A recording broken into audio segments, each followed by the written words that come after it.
స్థానిక 9వ division భర్మా colony కోదండరామాలయంలో Bhishma Ekadashi వేడుకలు ఘనంగా జరిగాయి. స్వామివారికి ప్రత్యేక పూజలు నిర్వహించిన అనంతరం ఉత్సవ విగ్రహాలను రథంపై ఉంచి పురవీధుల మీదుగా భక్తి శ్రద్ధలతో ఊరేగించారు.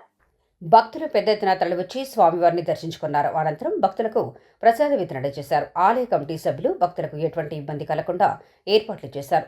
కోదండ రామాలయం కమిటీ కొత్తుం వెంకట లక్ష్మీపతి, పోలవరపు రాంబాబు, సీకు మీరా స్వామి, సూరాడ సాయి కుమార్, సూరాడ శ్రీనివాసమూర్తి, కామాడ చంద్రపాల్, పోలవరపు కృష్ణవేణి, కుత్తుం తులసి, దానేశ్వరరావు తదితరులు నేతృత్వం వహించారు. తెలుగు యువత రాష్ట్ర ప్రధాన కార్యదర్శి టీడీపీ యువ నాయకుడు మూసిని బాబురావు హాజరై స్వామివారిని దర్శించుకుని స్వయంగా రథాన్ని లాగారు.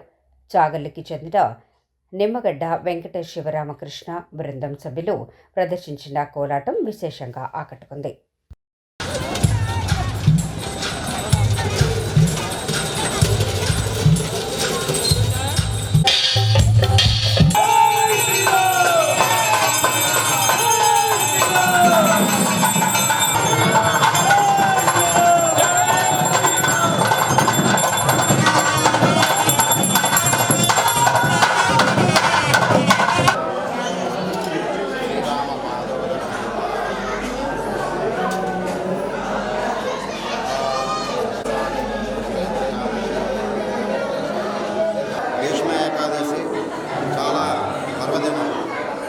ఈరోజు చాలామంది ఉపవాసాలు కూడా ఉండడం జరిగింది.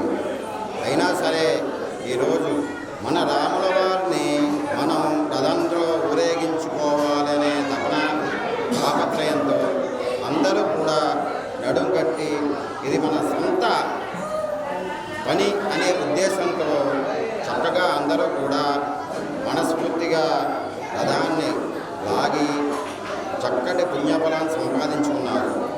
అలాగే ఈరోజు భీష్మ ఏకాదశి పర్వదినంగా అందరూ కూడా చక్కగా ఆరోగ్య ఐశ్వర్యాలతో